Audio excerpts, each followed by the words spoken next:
नमस्कार, खबर हरियाणा में मैं रिया आप सभी का स्वागत करती हूं। चलिए रुक करते हैं हरियाणा की खबरों की तरफ। हरियाणा पुलिस के एक इंस्पेक्टर पर बलात्कार का मामला दर्ज हुआ है। जी हां, मामला फरीदाबाद का है, जहां एक महिला की शिकायत पर पुलिस ने बलात्कार का मामला दर्ज कर लिया है। महिला का आरोप है कि बिजली बोर्ड के विजिलेंस विभाग में तैनात इंस्पेक्टर ने उसके साथ बलात्कार किया है और अब जांच की बात कह रही है। हरियाणा पुलिस के एक इंस्पेक्टर पर बलात्कार का मामला दर्ज हुआ है। मामला फरीदाबाद का है, जहां एक महिला की शिकायत पर पुलिस ने बलात्कार का मामला दर्ज कर लिया है। महिला का आरोप है कि बिजली बोर्ड के विजिलेंस विभाग में तैनात इंस्पेक्टर ने उसके साथ बलात्कार किया है और अब जांच की बात कह रही है। दिखाई दे रहा ये नजारा बल्लभगढ़ की पुलिस चौकी का है, जहां इस समय माहौल गरमाया हुआ है। और हो भी क्यों ना, यहाँ एक महिला ने आरोप लगाया है कि पुलिस के एक इंस्पेक्टर ने घर में घुसकर उसके साथ बलात्कार किया। महिला की शिकायत सुनते ही पुलिस वाले सन्न रह गए और उन्होंने कोर्ट द्वारा एडवोकेट को बुला लिया। एडवोकेट के मुताबिक महिला ने बताया कि आरोपी इंस्पेक्टर का उसके घर आना जाना था। आज जब वो आया तो घर में बच्चे नहीं थे। इस पर उसने महिला के साथ बच्चों को मारने की धमकी देकर बलात्कार किया। वहीं मामले की गंभीरता को देखते हुए पुलिस के आला अधिकारी मौके पर जा पहुंचे और मामला दर्ज कर अब जांच की बात कह रहे हैं। पुलिसकर्मी को बलात्कार का आरोप लगा है। ऐसा है कि आज शाम को चौकी में एक लेडीज आई थी जो हमारे इलाके से बिलोंग करती है। उसने ये आरोप लगाया है कि एक कमल किशोर का आदमी जो पुलिस में विजिलेंस में पुलिस बिजली बोर्ड में कार्यरत है, वो मेरे पास शाम को आया तकरीबन 4:30 बजे और मेरे को डरा धमका करके और मेरे से बलात्कार करके वहाँ से चला गया। तो अब पुलिस ने क्या कर पुलिस के है इसमें अब जो काउंसलर हैं जो वो बुला लिए हैं और तहरीर लिख दी है, मुकदमा दर्ज में कर दिया जाएगा और जैसे तफ्तीश होगी आपको क्लियर हो जाएगा। तो मामला दर्ज किया जा रहा है? हाँ, मामला दर्ज किया जा रहा है। फिलहाल तो जो आरोप लगाए हैं आरोप के मुताबिक कोई पुलिसकर्मी है जो बिजली बोर्ड में कार्यरत है, कमल, उसका अभी हम जांच करेंगे उसकी। तो क्या चूंकि आरोप पुलिसकर्मी पे है तो क्या ये माना जाएगा कि कार्रवाई जो होगी वो बिल्कुल निष्पक्ष जांच होगी उसके अंदर और बिल्कुल जायज किया जाएगा। ऐसा तो नहीं है कि पुलिसकर्मी नहीं, बिल्कुल नहीं, बिल्कुल निष्पक्ष जांच होगी। सच्चाई निकाल के गिरफ्तार किया, तुरंत गिरफ्तार किया। किन धाराओं के तहत मामला दर्ज किया जाएगा? ये 376, 506 IPC में मामला दर्ज किया गया। यह मामला फरीदाबाद का है, जहां लोग पूरे दिन परेशान घूमते नजर आए क्योंकि शहर के अल्ट्रासाउंड सेंटर हड़ताल पर है। आपको बता दें कि अभी कुछ दिनों पहले ही डॉक्टर हड़ताल से वापस आए थे। डॉक्टरों के मुताबिक PNDT एक्ट में कई खामियां हैं, जिसके चलते उन्हें परेशान होना पड़ रहा है। उनके मुताबिक फॉर्म भरने में कोई भी कमी होने पर स्वास्थ्य विभाग उन्हें ऐसे ट्रीट करता है जैसे उन्होंने लिंग परीक्षण किया हो। डॉक्टरों का सीधे तौर पर कहना है कि असली अपराधियों पर कार्रवाई के वो लोग पक्ष में, पर ऐसा नहीं हो रहा है। इस एक्ट के चलते जेन्युइन लोग परेशान हो रहे हैं। वे चाहते हैं कि सरकार तक उनकी आवाज पहुंचे। इसके चलते डॉक्टरों ने हड़ताल की। हरियाणा के फरीदाबाद शहर के रहने वाले पूर्व इंटरनेशनल क्रिकेटर अजय रत्रा को केरला के साउथ जोन में अंडर 16 क्रिकेट कोचिंग कैंप के लिए कोच नियुक्त किया गया है। आपको बता दें कि यह कैंप 20 अप्रैल से 16 मई तक लगाया जाएगा, जिसमें अजय रत्रा विकेट की पिंग और फील्डिंग की कोचिंग देंगे। इस बात की जानकारी अजय रत्रा ने अपने निवास स्थान पर पत्रकारों से बातचीत करते हुए कहा कि वो इस बार केरला के साउथ जोन में अंडर 16 क्रिकेट कोचिंग कैंप के लिए कोच नियुक्त किए गए हैं। देखो, मुझे लग रहा है कि बड़ी अच्छी अपॉर्चुनिटी है मेरे लिए। एक क्रिकेट में जैसे मैं एज ए प्लेयर किया, मैंने अपना सिंसियर एफर्ट किया और मुझे लगता है कि अगर इसमें मैं सिंसियर करूंगा और सिंस लेवल B कोर्स भी मैंने किया हुआ जो BCCI NC ऑर्गेनाइज करती है और लास्ट ईयर में बैंगलोर में एज एन इंटर्न गया था, तो उससे काफी मुझे एक्सपीरियंस हुआ। प्लेइंग डेज में ठीक है हम खेलते हैं एज प्लेयर, लेकिन कोचिज कोर्स जो है उससे एग्जैक्ट पता चलता है टेक्निकली कैसा होना चाहिए और हम एज ए प्लेयर कोच कैसा चाहते हैं। तो ये कुछ एक्सपीरियंस है और मैं कोशिश करूंगा कि अपने इन एक्सपीरियंसेस को मिला के एक अच्छा कोचिंग बच्चों के लिए करूं जिससे उनको लाइफ में हेल्पफुल रहे। मामला गुड़गांव का है, जहां मात्र 20 रुपए के लिए युवक को गोली मार दी। जी हां, आपको बता दें कि गुड़गांव में 20 रुपए के लिए युवक को गोली मार दी गई है। किराया को लेकर कैंटर चालक को मारी गोली रात 1 बजे की घटना है। पुलिस ने 5 अज्ञात के खिलाफ मामला दर्ज किया है। पुलिस मामले की जांच में जुटी है। साथ ही आपको बता दें कि ड्राइवर को कंधे में गोली लगी है। पीड़ित युवक को सामान्य अस्पताल में भर्ती करा दिया गया है। साइबर सिटी गुड़गांव में 20 रुपए को लेकर गोली मारने का मामला सामने आया है। पूरा वाकया गुड़गांव के मानेसर का है। जानकारी के मुताबिक मंगलवार की रात करीब 1 बजे हीरो होंडा चौक पर 5 लोगों ने एक कैंटर को मजबूरी का वास्ता देकर रुकवाया और फिर मानेसर तक छोड़ने की विनती की। कैंटर चालक ने 20 रुपए किराया लेने की बात कर पांचों को बिठा लिया, लेकिन मानेसर के पास जब पांचों शख्स उतरने लगे तो ड्राइवर जसवीर ने किराया मांगा, जिसको लेकर बदमाशों ने ड्राइवर को गोली मार दी और मौके से फरार हो गए। ड्राइवर को कंधे में गोली लगी, जिसे गुड़गांव के सामान्य अस्पताल में भर्ती कराया गया। मंगलवार की रात करीब 1 बजे पुलिस कंट्रोल रूम को खबर मिली कि कोई चालक घायल अवस्था में पड़ा है, जिस पर त्वरित कार्रवाई करते हुए गुड़गांव पुलिस ने घायल को अस्पताल पहुंचाया और आरोपियों को पकड़ने के लिए शहर में नाकेबंदी कर दी, लेकिन आरोपी भागने में कामयाब हो गए। पुलिस ने कैंटर चालक के बयान पर 5 अज्ञात बदमाशों के खिलाफ मामला दर्ज कर मामले की तफ्तीश शुरू कर दी है। एक घटना जो हमारे पुलिस कंट्रोल रूम में किसी ने सूचना दी कल रात को कि एक सज्जन थे, वो कैंटर चलाते थे फरीदाबाद से, उसमें बैटरियां लोड करके और रेवाड़ी और नारनौल के लिए सप्लाई के लिए रात को करीब 1 बजे उन्होंने राजीव चौक से 4 या 5 सवारियां बिठाई हैं कैंटर में। वो मानेसर से थोड़ा सा पहले उन्होंने कहा कि हमारे को यहीं उतार दो जी आप, और उतार के जब जो ड्राइवर था उसने उनसे पैसे मांगे कि यहाँ से किराया दे दो, तो उन्होंने पैसे के बदले में, जैसा उन्होंने बताया, कि उन्होंने फायर किया और वो उनके कंधे पे लगा, लेफ्ट साइड पे कंधे पे, और फिर वो सारे के सारे वहाँ से भाग गए। तुरंत पुलिस ने चारों तरफ से एरिया घेर भी लिया था, परंतु नाकाम रहे, नहीं पकड़ पाए उनको। तो वो 4 से 5 युवक थे, पैदल थे, जो गोली मार के चले गए। क्या स्थिति है घायल? अब बिल्कुल खतरे से बाहर है, उनको वहीं पे लोकल हॉस्पिटल से फर्स्ट एड दिलवा के रात को पुलिस ने, और गवर्नमेंट हॉस्पिटल जो हमारा सरकारी हॉस्पिटल है उसमें एडमिट करवा दिया था, और वो ठीक ठाक है, उनकी तबीयत ठीक है। उनकी पहचान अज्ञात के खिलाफ 307 का केस दर्ज कर दिया है।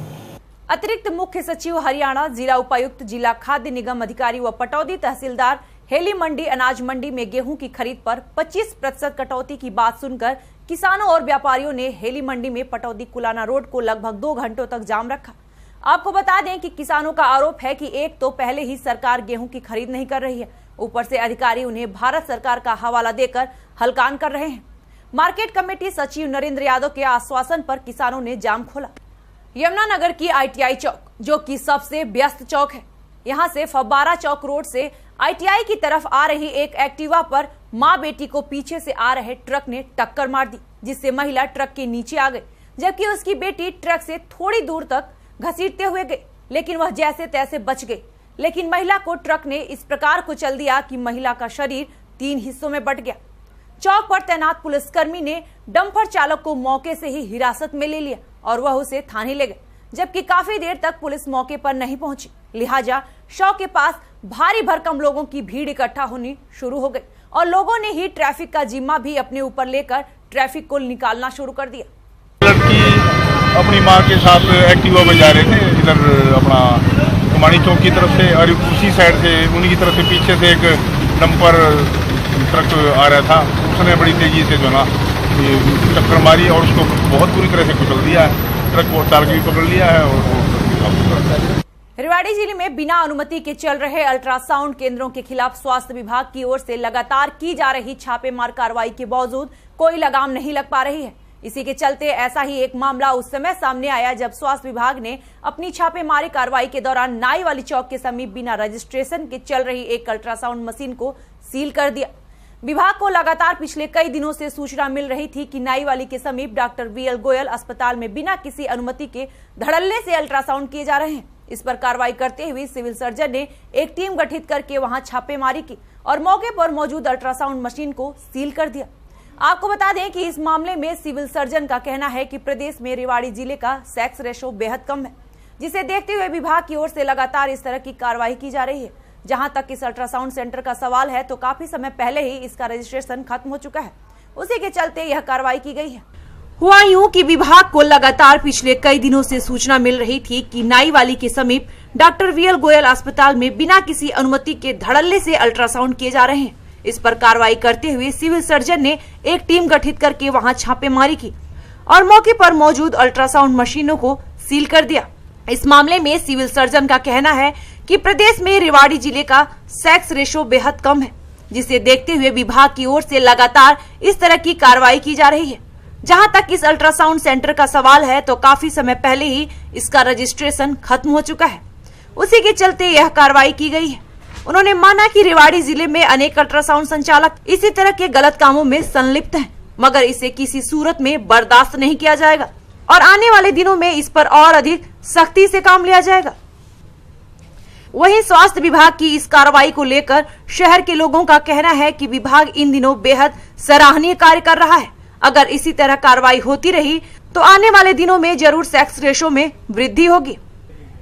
आज इनकी एक मशीन हमने सील करी है। ये मशीन हमारे पास में रजिस्टर्ड नहीं थी, तो आज मेरे को पता चला कि इसका रजिस्ट्रेशन एक्सपायर कई दिनों पहले हो चुका था। इन्होंने रिन्यू रजिस्ट्रेशन अभी तक नहीं कराया था। इसी सूचना के आधार पर मैंने आज यहाँ पर आया हूँ और यहाँ इनकी मशीन सील करी है। सर, इससे पहले कार्रवाई स्वास्थ्य विभाग द्वारा अमल में लाई जा चुकी है, उसके बावजूद जो है इस पर लगाम नहीं लग रही, क्या मानेंगे? नहीं, आने वाले समय में जरूर लगाम लगेगी और हम लोग डेफिनेटली यहाँ का रेवाड़ी जिले का सेक्स रेशो अप करने के अंदर कामयाब होंगे। खबर हरियाणा में फिलहाल वक्त हो चला है एक छोटे से ब्रेक का। खबरों का सिलसिला ब्रेक के बाद भी जारी रहेगा।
आपका स्वागत है। चलिए रुक करते हैं अगली खबरों की तरफ। छत पर लटकी तार की चपेट में आने से 2 बच्चों समेत एक महिला झुलस गई। मामला फरीदाबाद के गांव गौंची का है, जहां दिल्ली से शादी में शामिल होने आए बच्चे तारों की चपेट में आकर घायल हो गए। घायल महिला और दोनों बच्चों को अस्पताल में भर्ती कराया गया है, जहां उनकी हालत गंभीर बनी हुई है। आपको बता दें कि अभी कुछ दिनों पहले एक और युवक भी इस तरह से लटकते तारों की चपेट में आ गया था। दिन प्रतिदिन होने वाली घटनाओं के बाद भी प्रशासन ने कोई सुध नहीं ली।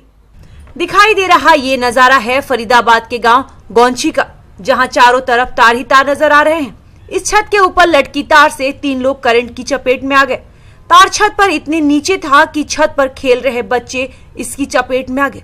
हादसे में घायल महिला की मां ने तो घर के आंगन में बैठी थी और बच्चे छत पर खेल रहे थे। तभी अचानक उसने बच्चों के चिल्लाने की आवाज सुनी और वो उन्हें बचाने के लिए भागी और जैसे ही बच्चों को छुड़ाया तो वो भी करंट की चपेट में आ गए।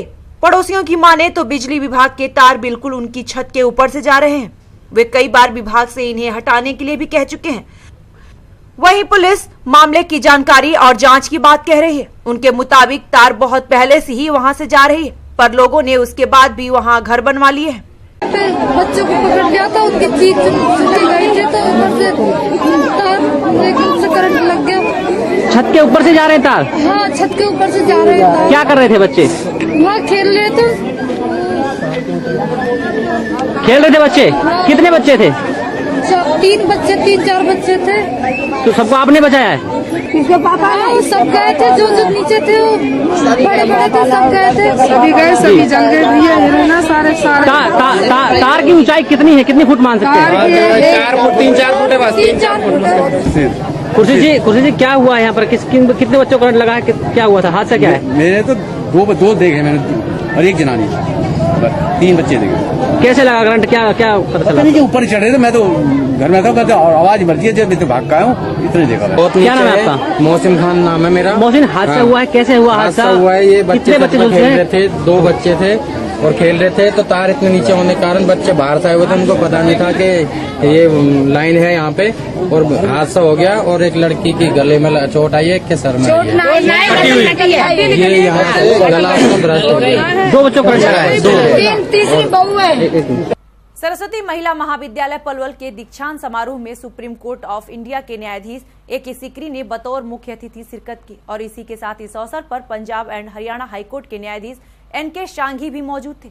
आपको बता दें कि इस मौके पर A.K. सीकरी ने कहा कि महिलाएं सभी क्षेत्रों में सराहनीय कार्य कर रही हैं। महिला सशक्तिकरण को बढ़ावा देने के लिए महिलाओं का शिक्षित होना जरूरी है। उन्होंने कहा कि आज के युग में शिक्षा के साथ मौलिक शिक्षा पर भी विशेष ध्यान देने की जरूरत है। उन्होंने कहा कि महिला कॉलेजों में कानूनी जागरूकता शिविरों का आयोजन किया जाना चाहिए ताकि महिला उत्पीड़न, कन्या भ्रूण हत्या, दहेज प्रथा जैसी सामाजिक बुराइयों के प्रति छात्राओं में जागरूकता पैदा की जा सके। सबसे पहले मुझे खुशी होती है और मैं अपना सौभाग्य समझता हूँ कि इस महाविद्यालय ने मुझे आमंत्रण दिया और आज मैं यहाँ हूँ आपके समक्ष, आप में उपस्थित हूँ। मेरे बारे में बहुत कुछ कहा गया। डॉक्टर शर्मा ने बहुत प्रशंसा का हकदार है। इसकी एक वजह है, एक कारण है और जो मुझे बहुत अच्छा लगा और मैं सल्यूट करता हूँ जिसने इस कॉलेज को बनाने का सोचा, क्योंकि ये कॉलेज केवल लड़कियों के लिए बनाया गया और महिलाओं की शिक्षा के लिए बनाया गया। ये बहुत ही, मैं कहूँगा, धर्म का कार्य था। एक बहुत ही प्योर और कुछ हिंदी शब्दों को सुनने में थोड़ी दिक्कत होगी तो आपको सोचना, वो भी 1984 में। तो ये चीज़ ने मुझे बहुत प्रभावित किया, जिसकी वजह से मैं आज, और इसलिए मैं आपको बहुत बहुत मुबारक इस बात को देना चाहता हूँ। आज कन्वोकेशन दिन है। सब वो लड़कियां बैठी हुई हैं, सब बच्चियां बैठी हुई हैं जिन्होंने आज डिग्रीज लेनी है। कुछ शायद इसके बाद आगे और स्टडीज करेंगी, कुछ शायद नौकरी की तलाश करेंगी और अपना कैरियर चुनने की बात करेंगी। अभी शादी की मत सोचना कि आप सबको बहुत बहुत बहुत बधाई कि आप ने इतनी मेहनत की, मेहनत के बाद आप परीक्षा में बैठे और उसमें सफल हुए और आज उस सफलता से आप सबकी आंखें चमक रही हैं। मैं मिसेस शर्मा ने वो तो नहीं बसती, और ये सिर्फ कॉलेज के लिए नहीं, लड़कियों के लिए नहीं, सबके लिए, सारी मानवता के लिए एक गर्व की बात है। कृपया मेहरबानी करके चाहे कुछ पैसे कम लगा लें, इस आफत को खरीद लें, हम दुखी हो चुके हैं। जी हाँ, ऐसा ही कुछ कहना है फरीदाबाद की अनाज मंडी में अपने अनाज को बेचने के लिए आने वाले उन किसानों का, जो पूरी तरह से टूट चुके हैं, पहले कुदरत की मार से और अब अधिकारियों के ऑफिशियल रवैये से। मंडी में आए किसानों के अनाज में नमी बताकर नहीं खरीदा जा रहा है, जिसके चलते किसान पूरी तरह परेशान है। हम पूरी तरह से बर्बाद हो चुके हैं। बच्चों के स्कूल में एडमिशन करवाने हैं, साहूकारों से लिया हुआ पैसा वापस देना है और सरकारी बैंकों से लिया हुआ लोन भी चुकाना है। ऊपर से हमारे अनाज की खरीद नहीं हो रही है। हम करें तो क्या करें, हमारे पास मरने के सिवा कोई रास्ता नहीं है। कुछ इस तरह के अल्फाज परेशान होकर फरीदाबाद की अनाज मंडी से निकलते हुए नजर आए किसान ने बोला। दरअसल मंडियों में पिछले 3 दिनों से अनाज की आवक शुरू हो चुकी है। अनाज खरीदा भी जा रहा था, मगर अचानक से सरकार ने अनाज को खरीदने से मना कर दिया। जब कारण जानने की कोशिश की गई तो पता चला कि किसानों द्वारा लाए जा रहे गेहूं में नमी है, क्योंकि जांच अधिकारियों द्वारा नमी की जांच करने वाले यंत्र से जांच की जा रही है, जिससे किसान खफा हैं। इतना ही नहीं, थोड़ी बहुत नमी के चलते किसानों का अनाज नहीं खरीदा गया और उसका हर्जाना किसानों को एक बार फिर उस वक्त भुगतना पड़ा जब 13 अप्रैल सोमवार की शाम आई बारिश ने मंडी में पड़े अनाज को धो डाला। आपको बता दें कि फरीदाबाद सेक्टर 16 की अनाज मंडी एक सरकारी अनाज मंडी है, जहां अचानक आने वाले आपदाओं से निपटने के लिए कोई सुविधाएं नहीं है, जिसके चलते सैकड़ों क्विंटल अनाज पानी में पूरी तरह से भीग चुका है। और अनाज भीगने के पीछे सिर्फ और सिर्फ अनाज मंडी में सीमित संस्थानों की कमी है। जो तरपाल है उन्हें अनाज ढकने के लिए दिए हुए हैं, वो भी पूरी तरह से फटे हुए हैं। वहीं मंडी में अपने अनाज को 2 दिन पहले लेकर आए पंकज की माने तो मंडी में किसी भी प्रकार की कोई सुविधा नहीं है। अधिकारियों ने अनाज की खरीदारी बंद कर दी है। इस संबंध में किसान जिला उपायुक्त से भी मिले हैं। उन्होंने भी ऊपर से अनाज न खरीदे जाने के ऑर्डर दिखाकर टाल दिए। बीती शाम हुई बरसात के कारण उनका अनाज पूरी तरह से भीग गया। अब तो बस उनकी एक ही मांग है कि कैसे भी करके इस अनाज को खरीद लिया जाए ताकि वो इस आफत से मुक्त हो जाए। 2-3 दिन से मंडी में परेशान हो रहे माधपुर गांव से आए लाखन ने बताया कि उनका गेहूं खरीदा नहीं जा रहा है और उनका कहना है कि उन्हें लग रहा है कि उनका अनाज खरीदा भी नहीं जाएगा। जब वो मंडी में अपना गेहूं लेकर आए थे तो उनका गेहूं साफ था। बीती शाम हुई तेज बरसात के कारण उनका सारा अनाज भीग चुका है। अनाज के भीग जाने से वो अब सड़ने लगे। एक तो पहले ही अधिकारी नमी बताकर अनाज नहीं खरीद रहे थे और अब सारा अनाज भीग गया है। अब तो बिल्कुल ही मना कर देंगे। उन्हें अब कोई रास्ता नजर नहीं आ रहा है क्योंकि अभी उन्हें अपने बच्चों का स्कूल में एडमिशन करवाना है, साहूकार से लिया हुआ पैसा वापस करना है और सरकारी बैंकों से लिया हुआ लोन भी चुकाना है। अगर उनके अनाज की खरीद नहीं हुई तो किसानों के पास मरने के सिवा कोई रास्ता नहीं बचेगा।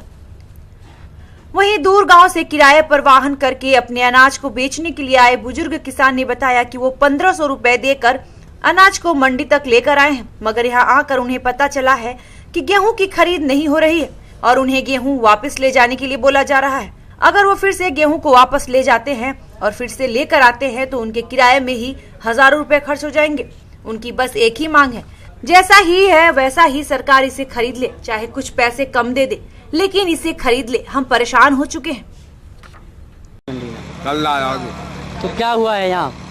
यहाँ हुआ 8 दिन जो कहती ले जाओ, यहाँ कोई नाजवाज नहीं दिख रहा, ना बेरन दिया जी।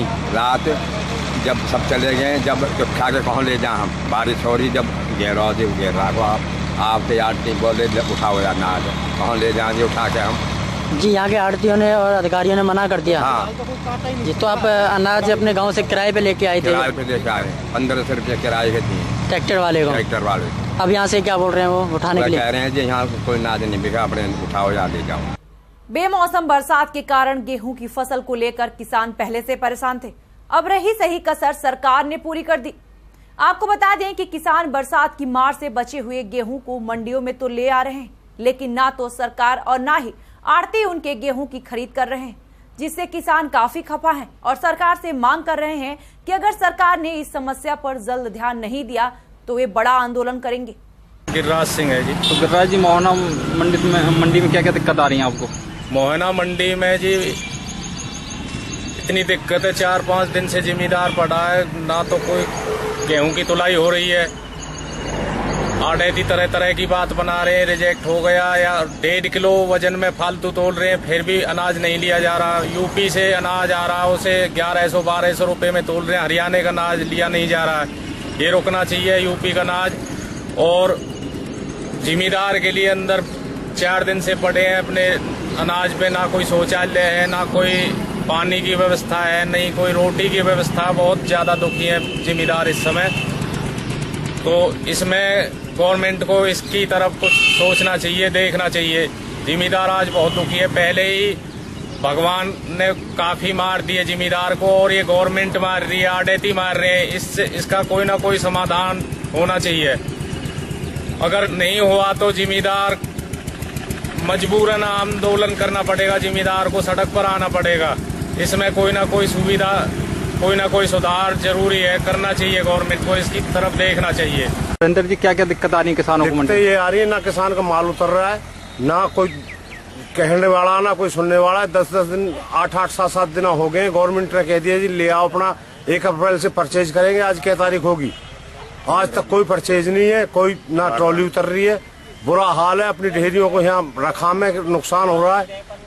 कोई सुनने वाला नहीं है, कोई कहने वाला नहीं है। सरकार को इतने हौसले से हमने वोट दी थी, आज हमारी ही सरकार ने ये दुर्दशा की हुई है। तो अगर जल्दी इसमें सुधार नहीं हुआ तो क्या करेंगे आप? जल्दी सुधार नहीं हुआ तो विद्रोह होगा।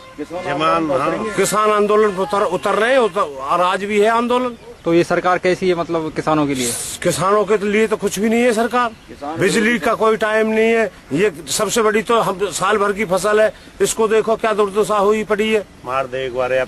तो सुनील जी क्या दिक्कत आ रही है मोहना मंडी में? मोहना मंडी में ना तो किसानों को अनाज खरीदा जा रहा है, किसानों को अनाज खलवा रहे हैं तो उससे परेशानी आ रही है। जगह नहीं रही है मंडी में कहीं भी और सरकार खरीद नहीं कर रही, ना ही बारदाना दे रही है। जो माल हम खरीद के बेचते हैं तो उस पर 368 रुपए का कट लगा रही है सरकार। आड़ती कहाँ से देगा इतना पैसा किसान को? क्योंकि वो सेंटर का रेट है 1450 रुपए का, तो 1450 पे कट लगा रही है जो अनाज खरीद के बेच रहे हैं। तो अधिकारियों का क्या कहना? अधिकारियों का कहना है कि ऊपर सरकार के पास लिख के चिट्ठी भेजी हुई है, वो फैसला करेगा जी। तो क्या चाहते हैं आप? हम चाहते हैं कि यहाँ पे खरीद सुचारू रूप से हो और जैसी परमात्मा की मार पड़ी है किसानों का सभी अनाज खरीदा जाए।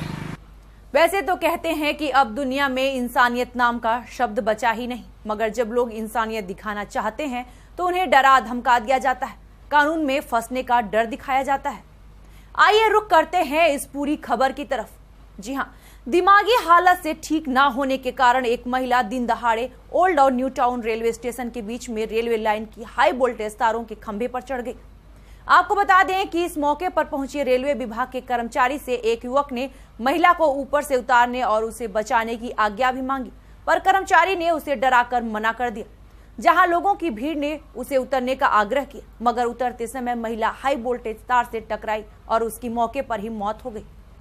वैसे कहते हैं कि अब दुनिया में इंसानियत नाम का शब्द बचा ही नहीं है, मगर जब लोग इंसानियत दिखाना चाहते हैं तो उन्हें डरा धमका दिया जाता है, कानून में फंसने का डर दिखाया जाता है। ऐसा ही कुछ आज फरीदाबाद में उस वक्त हुआ जब दिन दहाड़े दिमागी हालत से ठीक न होने के कारण एक महिला ओल्ड और new town Faridabad railway station के बीच में रेलवे लाइन की हाई वोल्टेज तारों के खंभे पर चढ़ गई, जिसे देखकर लोगों की भीड़ इकट्ठा हो गई और लोग आश्चर्य में पड़ गए कि महिला आखिर कैसे और क्यों चढ़ी। वहीं उसी भीड़ में शामिल एक युवक ने हिम्मत और इंसानियत दिखाने की कोशिश की तो उसे रेलवे विभाग के कर्मचारी द्वारा डरा दिया गया। फिर क्या था, युवक भी चुपचाप अन्य लोगों की तरह महिला की मौत का तमाशा देखता रहा और कुछ ही पलों बाद महिला उतरने की कोशिश की और कोशिश में हाई वोल्टेज तारों से टकराई और जलकर खाक हो गई। लोग महिला की मौत का तमाशा खत्म होने के बाद अपने अपने घर चले गए। हालांकि रेलवे कर्मचारी ने इस घटना के बारे में पुलिस को भी सूचित किया और पुलिस मौके पर पहुंची भी, मगर हिंदी फिल्मों की तरह देर से। तब तक महिला दुनिया को छोड़ के जा चुकी थी। मृत महिला के शव को पोस्टमार्टम के लिए बीके अस्पताल में रखवा दिया गया है। वहीं मौके पर मौजूद महिला को बचाने के लिए रेलवे कर्मचारी से आज्ञा मांगने वाले युवक की माने तो वे अपने घर से किसी काम के लिए बैंक जा रहे थे। रेलवे लाइन पार करते समय उसे लोगों की भीड़ दिखाई दी। जहां पहुंचकर देखा तो एक महिला रेलवे लाइन की हाई वोल्टेज तारों के खंभे पर चढ़ी हुई है। मौके पर मौजूद रेलवे कर्मचारी से भी युवक ने महिला को बचाने की बात कही और पूछा कि अगर आप आज्ञा दें तो मैं महिला को बचा सकता हूं। लेकिन कर्मचारी ने युवक को डरा दिया और जिम्मेदारी लेने की बात कह के युवक को मना कर दिया और कहा कि उसने पुलिस को सूचित कर दिया है और पुलिस पहुंचती ही होगी। मगर पुलिस जब तक पहुंच पाती तब तक तो महिला जलकर खाक हो चुकी थी। बाइट मनमोहन, प्रत्यक्षदर्शी। मगर अब सवाल ये उठता है कि अगर रेलवे कर्मचारी युवक को नहीं डराता और महिला को बचाने के लिए हिम्मत देकर आज्ञा देता तो शायद महिला की जान बच सकती थी। दूसरी बड़ी बात यह है कि सूचना के बाद अगर पुलिस तुरंत पहुंच जाती तो शायद महिला बच सकती थी। केंद्र सरकार के भूमि अधिग्रहण बिल के खिलाफ शहर की सड़कों पर उतरे किसानों ने आवाज बुलंद कर ली। जुलूस निकाल प्रदर्शन किया और उपायुक्त को ज्ञापन सौंपा। नेहरू पार्क में आम सभा कर किसानों ने अध्यादेश की प्रतियां भी जलाईं। सरकार को चेताया कि इस अध्यादेश को रद्द नहीं किया गया तो किसान आंदोलन को व्यापक रूप देंगे। नेहरू पार्क में हुई आम सभा में किसान सभा के प्रदेशाध्यक्ष शीर्ष सिंह ने कहा कि भूमि अधिग्रहण बिल 2013 में भूस्वामी व खेती पर निर्भर समाज के अन्य हिस्सों को 5 जनहितैषी अधिकार मिले थे। इसमें निजी कंपनियों के लिए अधिग्रहित की जाने वाली भूमि के लिए 80%, पीपी के लिए 70%, भूस्वामियों की सहमति जरूरी थी। इसके अलावा शहरी भूमि की कीमत मार्केट रेट से 2 गुना, ग्रामीण भूमि का मार्केट रेट से 4 गुना कीमत देने, भूस्वामी के पुत्र को नौकरी व मकान, विकसित भूमि में 10% हिस्सेदारी के भी प्रावधान थे। मगर केंद्र सरकार के नए अध्यादेश ने यह सभी अधिकार छीन लिए हैं। किसानों के सामने अब करो या मरो की स्थिति हो गई है। अपने अधिकारों को बचाए रखने के लिए किसानों को एकजुट होकर संघर्ष करना अनिवार्य हो गया है। सभा के बाद किसानों ने बिल की प्रतियां जलाई। नेहरू पार्क से हांसी गेट, पुराना बस स्टैंड होते हुए लघु सचिवालय पहुंचे। यहाँ किसानों ने प्राकृतिक आपदा से बर्बाद फसलों की नियमानुसार स्पेशल गिरदावरी कर शीघ्र मुआवजा दिलवाने, लावारिस पशुओं का समुचित प्रबंध करने, नहरों माइनरों के समीप लगे नलकूपों को उखाड़ने के आदेश वापस लेने, 220 पावर ग्रिड के टावरों के लिए ली जा रही भूमि की पर्याप्त कीमत देने, किसानों की भूमि के कुर्की के आदेश वापस लेने की मांग संबंधित ज्ञापन सौंपा। बैठक का आयोजन किया गया है, क्या मुद्दे रखे पर विचार किया गया है, क्या रणनीति तय की गई? इसमें 2 मुख्य मुद्दे हमारे। एक तो जो भूमि अधिग्रहण अध्यादेश ला रही है केंद्र सरकार, दोबारा फिर राज्यसभा को भंग करने के बाद उनका मकसद यही है कि वो अपने इस अध्यादेश के द्वारा हमारी ज़मीन को हड़पना चाहते हैं। हम इस अध्यादेश का विरोध करेंगे, आज इसकी प्रति जलाएंगे जो अध्यादेश इन्होंने दोबारा जारी किया है। इस अध्यादेश की प्रति जलाना, क्योंकि इसमें पहले जो 2013 का जो भूमि अधिग्रहण बिल था उसमें हमारे 5 अधिकार थे, वो 5 अधिकार इसमें छीन लिए। पहला अधिकार हमें मिला था कि आपकी कीमत गांव में 4 गुना मिलेगी मार्केट कीमत से और शहर में 2 गुना मिलेगी, उसको खत्म कर दिया उन्होंने। दूसरा था कि 5 साल के अंदर अंदर जिस उद्देश्य के लिए ली गई है वो अगर पूरा नहीं होता है तो ज़मीन वापस किसान को चली जाएगी, वो भी इन्होंने बदल दिया। और तीसरा उसमें था कि आपके बच्चे को सर्विस दी जाएगी, रहने के लिए जगह दी जाएगी, उसकी भी कोई नहीं है। और चौथा उसमें था कि और भी जो लोग हैं, बेजमीने जो लोग हैं, उनको मुआवजा और सेवा इत्यादि का प्रबंध किया जाएगा। और अगला था कि ये जो मतलब सामाजिक प्रभाव क्या पड़ेगा, पर्यावरण का क्या पड़ेगा, वो भी इसमें ध्यान रखा जाएगा। ये 5 चीज़ें बदल दी, इसलिए करो या मरो का नारा दे करके हम किसी भी हालत में इसको लागू नहीं होने देंगे, चाहे जेल भरनी पड़े। दूसरा हमारा उद्देश्य है, जो हमारे डीसी साहब से जो हमारी मांगे हैं उसके लिए हम जुलूस लेकर के यहाँ जाएंगे प्रति जलाने के बाद। पलवल के किठवाड़ी चौक में ट्रक ट्रैक्टर की भिड़ंत में ट्रैक्टर टाली के नीचे दबने से 28 वर्षीय महिला की मौत हो गई।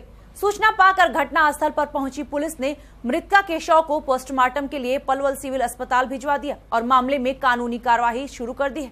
आपको बता दें कि वहीं इस सारे मामले पर जांच अधिकारी ओमवीर सिंह ने बताया कि पलवल के गांव अलावलपुर निवासी राजू उर्फ राजेंद्र ने यूपी के गांव नंद में जमीन पर पट्टे पर ली हुई है। राजेंद्र और उसकी पत्नी अपने फसल को कटवाने के बाद ट्रैक्टर टाली में भरकर अपने गांव अलावलपुर ला रहे थे। इसी दौरान राजेंद्र की पत्नी बबीता पीछे ट्राली पर बैठी हुई थी। जब उनका ट्रैक्टर पलवल में किठवाड़ी चौक के समीप पहुंचा तो पीछे से आ रहे ट्रक ने उनके ट्रैक्टर को टक्कर मार दी, जिससे बबीता ट्रॉली के नीचे दब गई और मौके पर ही उसकी मौत हो गई। क्या मामला है? जो ऐसा है जी, नंदगांव से अपने किसी रिश्तेदारी है, वहाँ पट्टे पे ने जमीन ले रखी है, वहाँ से ट्रॉली भर के गेहूँ को निकाल के लाए थे। जो पीछे से अपने किठवाड़ी चौक के नज़दीक पहुँचा था, उससे थोड़ी ही पहले एक पीछे से ट्रक ने टक्कर मारी। ट्रक में लगने से ट्रॉली पलटी और ट्रॉली पलटने से वो ट्रॉली के नीचे आ गया, तो ट्रक को उसकी मौत हो गई। ट्रक को कब्जे में ले लिया, ड्राइवर भाग गया। क्या कार्रवाई कर रहे हो? अजी क्या कार्रवाई कर रहे हो? कार्रवाई करिए इसकी 174 की पर्चा दर्ज कर दिया इसका। सांसद कुमारी सैलजा ने कहा कि युग प्रवर्तक भारत रत्न डॉक्टर भीमराव अंबेडकर ने समाज के कमजोर वर्ग ही नहीं बल्कि हिंदू कोड बिल के माध्यम से महिलाओं को भी समानता का अधिकार देने के पक्षधर थे। इसलिए उन्होंने हिंदू कोड बिल पास न होने पर कानून मंत्री से इस्तीफा दे दिया। सांसद कुमारी सैलजा ने लघुवाले सचिवालय स्थित बाबा साहब की आदमकद प्रतिमा के समक्ष पुष्प अर्पित कर अपने श्रद्धा सुमन अर्पित किए। उन्होंने राष्ट्रीय स्तर की योगा खिलाड़ी रितु, हॉकी कोच वीरेंद्र सिंह हरियाणवी, कवि एवं लेखक वीएम बेचैन, समाज सेवी मोहनलाल, शिक्षाविद रमेश दहिया, सैकड़ों बार रक्तदान कर चुके प्राचार्य रमेश कुमार को प्रशस्ति पत्र व शाल भेंट कर सम्मानित किया। उन्होंने परिसर में छात्रावास का भी शिलान्यास किया। समारोह को संबोधित करते हुए उन्होंने कहा कि डॉक्टर अंबेडकर मानवता का व्यक्तित्व थे, जिन्होंने अपनी कलम से SC/ST को आरक्षण संवैधानिक रूप से अधिकार दिलवाया। उन्होंने कहा कि उस समय के देशभक्तों ने उनकी काबिलियत और अनुभव के आधार पर ही सबसे बड़े प्रजातांत्रिक देश का संविधान लिखने का मौका दिया। उन्होंने कहा कि हमें बाबा साहब को उनके व्यक्तित्व तथा दूसरे राष्ट्र मानवता के लिए उनकी छवि बरकरार रखने के लिए सदैव याद करना चाहिए। उनके व्यक्तित्व कार्य की अपील को पूरे समाज ने माना है। सांसद ने समाज के सभी वर्गों को एकत्रित कर उनकी भलाई के लिए कार्य करने का आह्वान करते हुए कहा कि यदि समाज के कमजोर वर्ग को लाभ पहुंचाना है तो उसे आर्थिक, शैक्षणिक और सामाजिक रूप से समान लाना होगा। उन्होंने कहा कि अनुसूचित जाति और जनजाति को संवैधानिक आरक्षण है, इसलिए दूसरे वर्ग के लोगों का इस आरक्षण से कोई लेन देन नहीं है। इसके अलावा सरकार को पदोन्नति में आरक्षण व विकलांग के मामलों को भी आगे बढ़ाना चाहिए। सो कॉल्ड स्वर्ण जाति हम मानते हैं, उनमें भी लोग ऐसे हैं जो जरूरतमंद हैं। तो जो भी जरूरतमंद है आर्थिक आधार पर और अन्य वर्गों में, उनके लिए हमें ज़रूर पॉलिसीज़ बनानी चाहिए और उनके आरक्षण के बारे में या जो भी अफर्मेटिव एक्शन, क्योंकि आज हम ऐसी जगह पर खड़े हैं डॉक्टर अंबेडकर के स्थान पर कि जिन्होंने अफर्मेटिव एक्शन दी इस देश में। तो जो जो ज़रूरतमंद है उसके बारे में हमें सोचना पड़ेगा कि लोग पीछे ना रह जाएं, चाहे वो किसी भी जाति के हों। उसके बारे में व्यापक विचार विमर्श करने की जरूरत है भी और कार्य करने की भी जरूरत है। कुछ पॉलिटिकल लीडर्स मना कर रहे हैं कि जाटों को नहीं मिलना चाहिए। बीजेपी के लीडर थे। भारतीय जनता पार्टी के बारे में तो मैंने आपको कहा, इनके ना सरकार में तालमेल, ना इनके नेताओं में तालमेल। आप हमारी बात करें, हम तो एक लक्ष्य की ओर बढ़ते तो हैं, बेशक कहीं भी हो, लेकिन रास्ता तो दिल्ली की ओर है। जिंदगी के साथ यह गोरख धंधा आखिर कब तक चलता रहेगा? वहीं एक तरफ सरकार भ्रूण हत्या रोकने के बड़े बड़े दावे करते नजर आ रही है, लेकिन यह सभी वायदे केवल भाषणों व कागजी कार्रवाई में ही सिमट कर रह जाते हैं। जी हां, आपको बता दें कि पलवल भाटिया कॉलोनी में 6 महीने का भ्रूण कूड़े के ढेर में पड़ा मिला। लोगों ने इसकी सूचना पुलिस को दी। सूचना मिलते ही नजदीकी थाना पुलिस घटनास्थल पर पहुंच गई और लोगों से पूछताछ शुरू की, लेकिन पुलिस को लोगों से कोई भी सुराग हाथ में नहीं मिला। पुलिस ने भ्रूण को शव को पोस्टमार्टम के लिए पलवल सिविल अस्पताल में भिजवा दिया और मामले की जांच शुरू कर दी। वहीं इस सारे मामले पर भवन कुंड चौकी इंचार्ज हरिओम ने बताया कि सूचना मिलते ही हम मौके पर पहुंचे तो एक 6 महीने का भ्रूण कपड़े में लिपटा हुआ कूड़े के ढेर में पड़ा हुआ था। मौके पर लोगों से पूछताछ की गई, लेकिन कोई भी सुराग हाथ में नहीं लगा। फिलहाल भ्रूण के शव को पलवल सिविल अस्पताल में भिजवा दिया गया है और मामले की जांच की जा रही है। भाटिया कॉलोनी में एक भ्रूण मिला था, जो इतला पाकर वहां पर मौके पर गए, भ्रूण को कब्जे में लिया गया और उसका पोस्टमार्टम कराया गया। तो लगभग केस रजिस्टर किया लगभग कितने महीने का भ्रूण था? करीब 6-7 महीने का होगा। तो क्या कार्रवाई करी? उसमें केस रजिस्टर कर दिया गया तो किसी तलाश जारी है। दिल्ली में आगामी 19 अप्रैल को अखिल भारतीय कांग्रेस पार्टी के होने वाली किसान मजदूर रैली में कांग्रेस अध्यक्षा सोनिया गांधी, उपाध्यक्ष राहुल गांधी, पूर्व मुख्यमंत्री भूपेंद्र हुड्डा के साथ पार्टी के तमाम वरिष्ठ नेतागण मौजूद रहेंगे। यह कहना था सांसद दीपेंद्र हुड्डा का, जो फरीदाबाद में कांग्रेसी नेता लखन सिंघला के आवास पर पहुंचे थे। आपको बता दें कि मीडिया द्वारा पूछे गए सवाल के जवाब में सांसद दीपेंद्र सिंह हुड्डा ने कहा कि इस रैली में कांग्रेस उपाध्यक्ष राहुल गांधी जरूर मौजूद रहेंगे। उन्होंने कहा कि वह कार्यकर्ताओं को किसान मजदूर रैली में ज्यादा से ज्यादा संख्या में पहुंचने के लिए आमंत्रित करने आए हैं। आने का मुख्य मकसद ये है कि 19 तारीख को कांग्रेस की एक किसान मजदूर रैली होने जा रही है। इस रैली में ज़्यादा से ज़्यादा हरियाणा से लोग शिरकत करें और शिरकत करके कांग्रेस पार्टी का, श्रीमती सोनिया गांधी जी का, राहुल गांधी जी का, चौधरी भूपेंद्र सिंह हुड्डा जी का जो है वो अपना साथ देने का काम करें। उनको कांग्रेस पार्टी को, सोनिया गांधी जी को, राहुल जी को और चौधरी भूपेंद्र सिंह हुड्डा जी को ताकत देने के लिए ज़्यादा से ज़्यादा हरियाणा से हाजिरी हो। और ये जो सरकार है भारतीय जनता पार्टी की सरकार, 1 साल के अंदर इस सरकार का असली चेहरा लोगों के सामने आ गया है। 1 साल में जो बड़े बड़े वायदे करे थे वो सारे वायदों से पीछे कहीं हटती हुई दिखाई दे रही है। चाहे वो 15 लाख रुपए बैंक खाते में आने का वायदा हो, चाहे वो स्वामीनाथन कमेटी किसान के लिए लागू करने का वायदा हो, कर्मचारियों के लिए चाहे पंजाब स्केल लागू करने का वायदा हो, बड़े बुजुर्गों के लिए चाहे 2000 पेंशन करने का वायदा हो, सभी गरीब के लिए, तो सभी वायदों से ये सरकार कहीं पीछे हटती दिखाई दे रही है। और इस बात को लेके और किसानों की जो भूमि अधिग्रहण बिल में इन्होंने जो किसान की जो सहमति का प्रावधान था उसको खारिज करने का जो काम किया, उसके खिलाफ और इन पर दबाव बनाने ताकि किसान को ज़्यादा मुआवजा मिल सके जो बेमौसम बारिश और ओलावृष्टि हुई है। इन सब बातों को लेके कांग्रेस पार्टी की ये जो है किसान और मजदूर रैली का आयोजन करने का हमने फैसला किया। जिस रैली का आयोजन के लिए आमंत्रित किया है आपने हरियाणा भर के लोगों को, क्या उस रैली में राहुल गांधी पहुंचेंगे? राहुल जी इस रैली में राहुल जी व कांग्रेस के तमाम जो शीर्ष नेता है वो इस रैली में शिरकत करेंगे। क्या राहुल गांधी रहेंगे खासतौर से? हाँ, मैंने कहा कि राहुल गांधी जी और कांग्रेस के तमाम जो सीनियर लीडर्स हैं वो इस रैली में रहेंगे, राहुल जी भी रहेंगे। फरीदाबाद के नेहरू कॉलोनी में एक निजी संस्थान द्वारा चलाया गया स्वच्छता अभियान, जिसमें लोगों को बीच कार्यक्रम करके लोग जागरूक कराया गया। जी हाँ, तस्वीरों में दिखाई दे रहा ये नजारा फरीदाबाद के नेहरू कॉलोनी का है। यहाँ की महिलाओं ने और एक निजी संस्थान ने गली गली जाकर सफाई की और महिलाओं ने लोगों को जागरूक किया।